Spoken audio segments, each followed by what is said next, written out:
At a book signing event in Macon, Georgia, a 12-year-old black boy looked Sylvester Stallone in the eyes and said just two words, "I'm hungry." A moment of pure honesty that could have easily been overlooked. Yet Stallone's reaction stunned everyone around and sparked a chain of events no one could have predicted. What happened next? No one could have imagined the impact those two quiet words would carry. If this story moves you, don't forget to like the video and subscribe for more powerful, true stories that inspire. The morning sun scorched the cracked sidewalks along College Street. That afternoon, lines of people stretched for blocks around the local community center, all waiting for a glimpse of their hero. Sylvester Stallone, the star of the Rocky movies, had announced a surprise appearance for autographs and photos, and the entire community seemed to have shown up. In the anxious crowd was Malik, a 12-year-old boy with bright, determined eyes. His school shirt, worn and slightly oversized, contrasted with the scuffed-up sneakers he proudly wore. A cheap knockoff of the boxing shoes worn by Rocky, the movie character he dreamed of emulating one day. "Grandpa, do you think we'll get close to him?" Malik asked, firmly holding the wrinkled hand of his grandfather Luther, a 67-year-old man whose face bore the marks of a life filled with hard work and quiet sacrifice. "I don't know, son," Luther replied with a tired sigh. "But I know how much this means to you, so we'll try." They had arrived at 5 a.m., yet even so, they weren't among the first in line. Luther had rearranged his odd jobs and postponed some weekend repair work just to bring Malik, knowing how rare joyful moments had become in the boy's life since both his parents passed away 3 years earlier. The heat rose steadily as the hours dragged on. Luther noticed Malik growing paler and more silent. "You okay, son?" he asked, worried. Malik nodded, but his stomach betrayed him with a loud rumble. It wasn't surprising.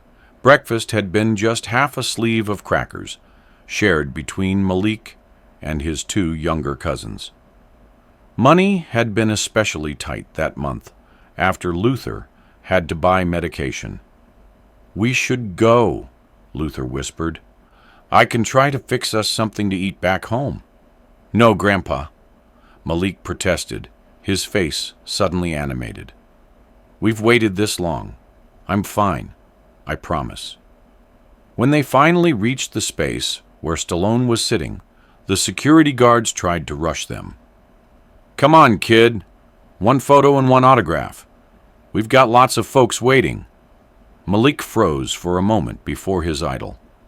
Sylvester Stallone smiled gently, used to the nervousness of young fans. "Hey there, what's your name?" he asked, pen ready to sign the tattered notebook Malik held. "Malik," he stuttered, summoning every ounce of courage. "I watch all your movies on Mr. Wilson's store TV because we don't have one at home. I shadowbox every day in the schoolyard like Rocky, even when the other kids have gone." Stallone's smile widened at the boy's honesty. There was something different about him, a fire in his eyes that reminded him of his own beginnings. "Pleasure to meet you, Malik. Do you box at school?" he asked. And that's when it happened. Maybe it was the heat, the long wait, or just the exhaustion of trying to stay composed. Malik's defenses fell, and he said what he hadn't planned to reveal. "I'm your biggest fan, but today I couldn't focus because I'm hungry." Stallone's smile froze for an instant. The security guards moved, ready to advance the line. But the Hollywood legend raised his hand, signaling them to stop. "How long has it been since you've eaten, Malik?" he asked gently, his voice low enough that only the boy and Luther could hear. Since yesterday, at school lunch, Malik admitted, while Luther lowered his gaze, the shame written clearly across his face. But it's okay. I'm used to it. Those last 4 words, "I'm used to it," hit Stallone like a punch to the gut. He looked at the boy's grandfather, noticing the calloused hands and the repairman's uniform partially hidden beneath a jacket far too thin for the weather. He looked at Luther. Something shifted in him. "What's your name, sir?" he asked the grandfather. "Luther Harris," the man replied, his voice low. Stallone nodded. Then he turned to his assistant, a young man named Mason, standing off to the side. "I need a break," he said. 10 minutes, maybe 20. "But, sir," Mason started, glancing nervously at the crowd. Stallone waved him off. To Malik and Luther, he said, "Come with me." They were too stunned to argue. A few minutes later, the 3 of them sat in a booth at Miss Hattie's Diner 2 blocks away, a local spot known for sweet tea and fried catfish. It was quiet that time of day. No one bothered them. Most folks were still at the community center. Malik sat across from Stallone, eyes wide. A tall glass of water stood untouched in front of him. "You like chicken and waffles?" Stallone asked. "Because they've got the best in town right here." Malik nodded. "Yes, sir." "Good," Stallone said. "Order anything you want, both of you." The waitress, eyes widening when she recognized the actor, said nothing and simply jotted down their orders with a nod. They waited in silence. Malik was trying to hold it together. He sat up straight, wiped his hands on his shorts. He didn't want to look desperate. Luther finally spoke. "Didn't mean to interrupt your event, Mr. Stallone. We just came to say thank you. My grandson here, he's watched your movies so many times, I think he knows them better than the Bible." Stallone chuckled softly. "That's not a bad start," he said, "but I think it should be both." Malik's eyes lit up a little. "Rocky's my favorite," he said. "Mine too," Stallone replied. "Taught me a lot." Their food arrived. Malik tried to eat slowly, but the hunger was too strong. He devoured his plate with quiet urgency, then stopped, embarrassed. "I'm sorry," he said, his voice barely above a whisper. "Don't be," Stallone said gently. "Eat." As they finished their meals, Stallone leaned in. "Tell me about school." Malik hesitated. "I do okay. I used to do better." "Why not now?" Luther answered for him. "Hard to focus when you're worried about food or heat being shut off. I do what I can. Took on a couple more machines to fix, but it's just me now." Stallone nodded slowly.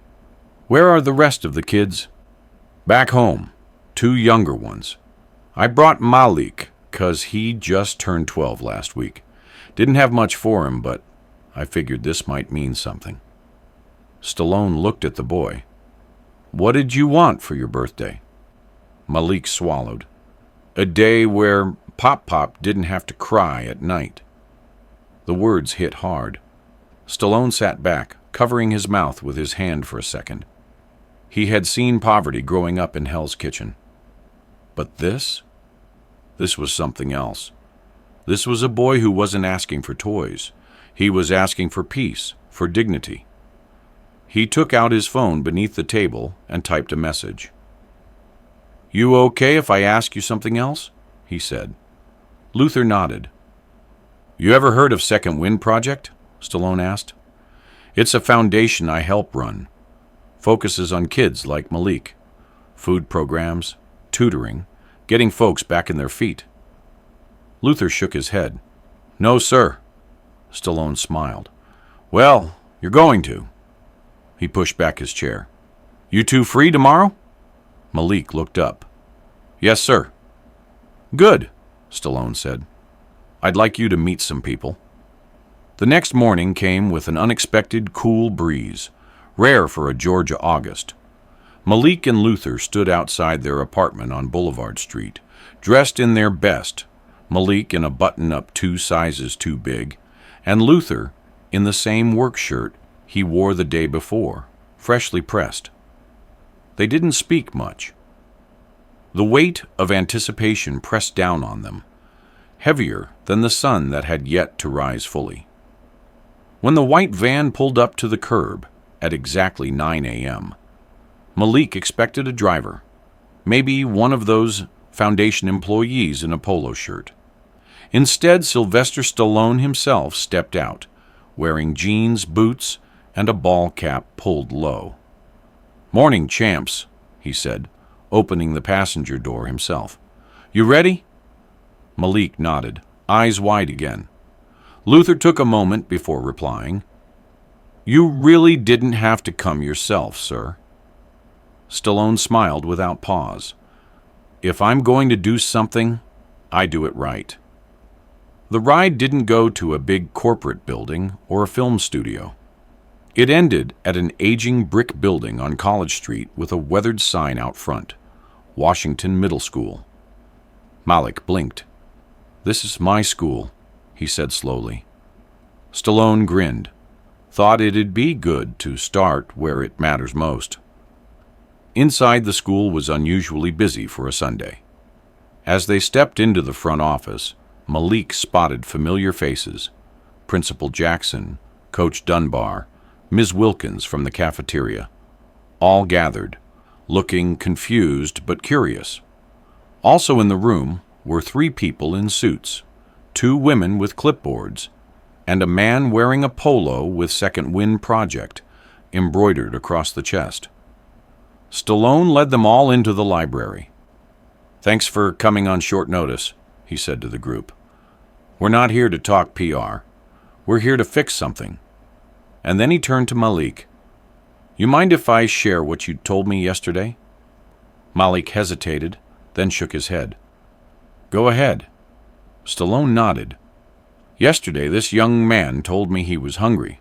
Not just once. He said he was used to it." The room went still. Coach Dunbar folded her arms, visibly shaken. Principal Jackson shifted in her seat, guilt flickering across her face. Stallone continued, "That's not okay. Not in this school, not in this town, not in this country." He stepped aside and gestured to the team from Second Wind. "This is Lisa, our community director. She's going to lay out a plan we're starting today because of Malik." Lisa stepped forward, unfolding a colorful printout. "We're implementing a pilot program here at Washington Middle.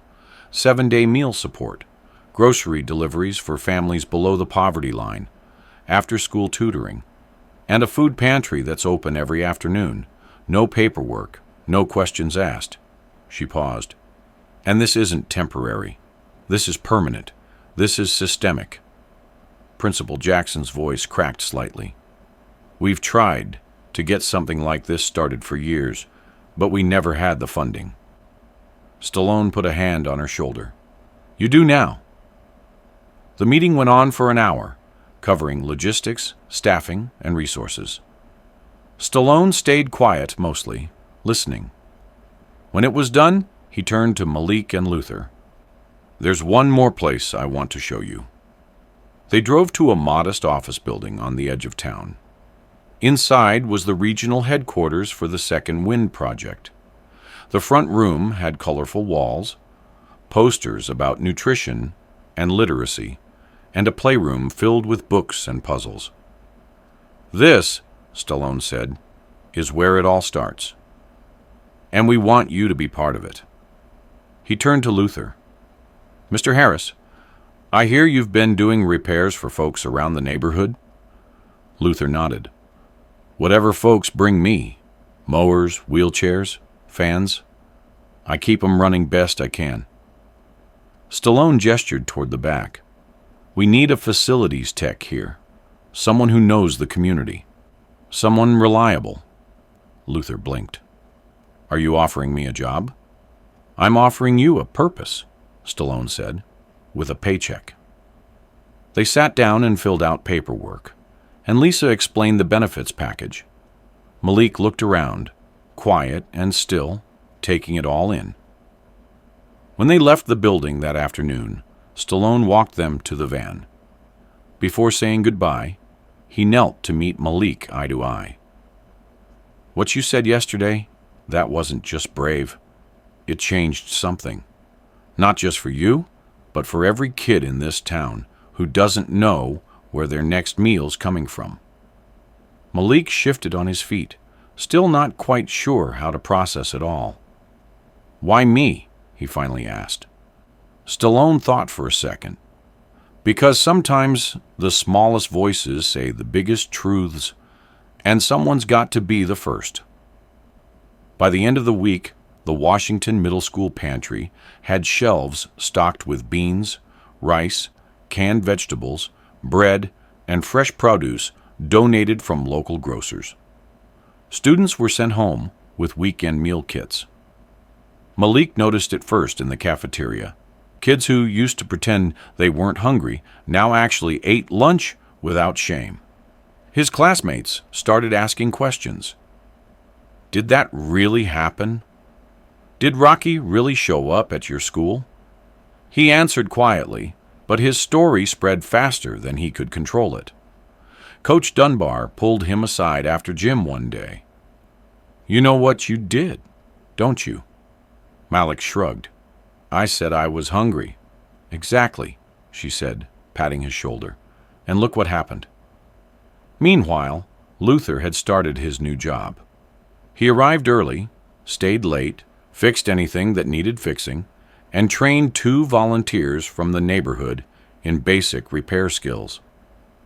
For the first time in years, he had health insurance, a steady paycheck, and a reason to stand tall. Their apartment changed, too. It wasn't the building or the furniture. They still lived off Vineville Avenue. But now the fridge was full. The lights stayed on. Malik had new notebooks and a lunchbox. His little cousins no longer had to share socks or rotate cereal days. And still, Stallone stayed in touch. He called once a week, asked about school, asked about how Luther was doing. One Sunday, he stopped by unannounced with boxes of books and a small camcorder. "Start telling your own stories," he told Malik. "You've already written the first chapter." Word of the initiative spread far beyond Macon. Local news stations picked it up. A small clip of Malik saying, "I'm used to it," aired on national television during a morning show segment. Donations poured into the Second Wind project. 3 more schools were added to the pilot, then 5, then an entire district.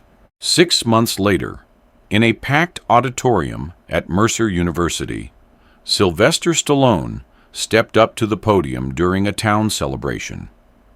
Behind him stood the mayor of Macon, the superintendent of Bibb County Schools, representatives from Feeding America, and dozens of students from Washington Middle, including Malik, who stood near the front, wearing a crisp navy blazer and sneakers from Stallone's own donation drive.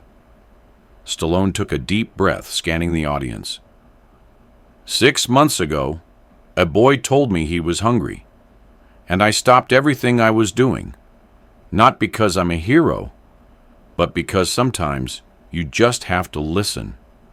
The applause was thunderous. When the applause faded, Stallone stepped back from the podium and looked toward Malik, who had remained calm and quiet despite the attention, just as he had been that very first day. Luther stood beside him, his posture straighter than it had been in years, his eyes shining but steady. The crowd at Mercer University that day was not just filled with dignitaries or educators.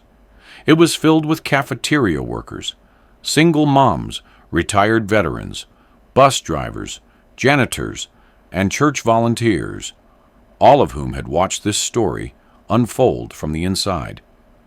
They had not come to celebrate a celebrity. They had come to honor a boy who had said the thing too many others were afraid to say. "I'm hungry." After the ceremony, Malik was invited to speak. He hadn't prepared anything fancy. No index cards, no rehearsed lines. He walked to the microphone, paused a moment to look around, then took a breath and began. "My name is Malik Harris," he said slowly, clearly. "6 months ago, I told Mr. Stallone I was hungry. I didn't mean to say it. It just came out. I didn't think anyone would care." There was a hush in the auditorium. I didn't know that telling the truth could change anything. I thought it just made people uncomfortable. I didn't want to embarrass my pop. But I guess it was the truth he needed to hear. And maybe some of you did too. His voice was stronger now, more sure of itself. Being hungry doesn't just mean food. Sometimes it means you're tired of worrying, tired of seeing your family hurt, tired of pretending like everything's fine. That's the kind of hungry I was. But now, he stopped, his voice cracking for a moment, but he pushed through.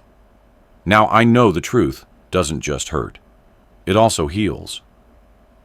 The room was silent again, not from apathy, but from awe. Malik looked over at Stallone. "Thank you for listening.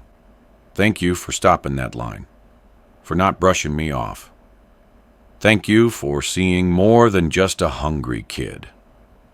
His final words, spoken simply but powerfully, echoed, "I'm not used to it anymore." The standing ovation that followed wasn't just for Malik. It was for everyone in that room who had ever stayed quiet out of fear, who had ever gone without, who had ever wondered if their story mattered. That day, a dozen more organizations pledged support to expand the Second Wind project statewide. One Atlanta business leader offered to match donations for the next year. Another foundation proposed a sister program in Alabama. And at the center of it all stood a 12-year-old boy in scuffed shoes and a borrowed blazer, reshaping how people saw hunger, dignity, and courage. The weeks that followed were a blur. Malik was interviewed by NPR. He appeared on a local PBS special about food insecurity. He was invited to Washington, D.C. to attend a roundtable on child nutrition, where he met leaders from other programs doing similar work. But despite all of that, Malik remained grounded. He still did his homework at the kitchen table. He still helped his pop fold laundry and walk the younger kids to school. He still spent his Saturday mornings at the Foundation Center, reading to children or helping sort grocery kits. What changed wasn't his behavior. It was his belief in himself. He began writing again, not just in notebooks, but on a donated laptop, where he started scripting scenes for a short film about a boy who dreams of being more than his zip code. Meanwhile, Luther's life took on new rhythm and purpose. No longer exhausted by the uncertainty of odd jobs, he thrived in his new role at the foundation. He even began mentoring other grandparents, raising children, offering advice, a listening ear, and sometimes just quiet company for those navigating hardship with quiet grit. His hands, though still calloused, now held more than tools. They held the reassurance of security, pride, and peace. In March, nearly a year after that fateful book signing, Malik sat on a folding chair at the community center where it had all begun. A new mural stretched across the front of the building, a painting of a child holding a sign that read, "I'm hungry." But underneath it, in bold letters, was the phrase, "We listened." It wasn't about charity. It was about transformation. Malik had just finished hosting a Saturday writing workshop for fourth graders when Stallone arrived, unannounced, as he often did. He wore no entourage, no cameras, just that same familiar cap and warm smile. "Thought I'd stop in," he said, handing Malik a folder. Inside was a letter of invitation to a youth leadership summit in Los Angeles, fully funded, plus an offer from a community arts nonprofit to help produce Malik's first short film. Malik stared at the letter. "You think I can really do this?" Stallone leaned against the wall, arms folded. "Kid, you already did more than most grown men I know. You told the truth. You stayed standing, and you made people move. That's a story worth telling." Malik grinned, then looked down at the folder again, gripping it tightly. "Then I guess it's time to write the next chapter." "Damn right," Stallone said, and gave him a fist bump. Back home that night, Malik sat at the table again, this time with a different notebook. He wasn't writing a speech or a movie scene. He was making a list, his future list. At the top, he wrote, "Things I want to do." It included start a community garden, create a storytelling class for kids, visit the families in the other schools that join the program, make a movie about Pop Pop. His pen paused. Then, under all that, he added one more line. Never ignore someone who says they're hungry. In the living room, Luther turned down the radio and looked over at him. "Homework?" "No," Malik said with a smile. "Just planning." "Planning what?" "Planning what I'm going to do when I grow up." Luther nodded, slowly and with a sense of knowing. "Well, whatever it is, I'm guessing it'll matter." He walked over and placed a hand on Malik's shoulder. "Your mama and daddy? They'd be proud." Across the country, in a quiet office in Los Angeles, Stallone looked through a folder of press clippings, photos, and letters from children affected by the program. He stopped at one photo. Malik, standing in front of the community center mural, surrounded by a group of younger kids, all wearing Second Wind t-shirts and beaming.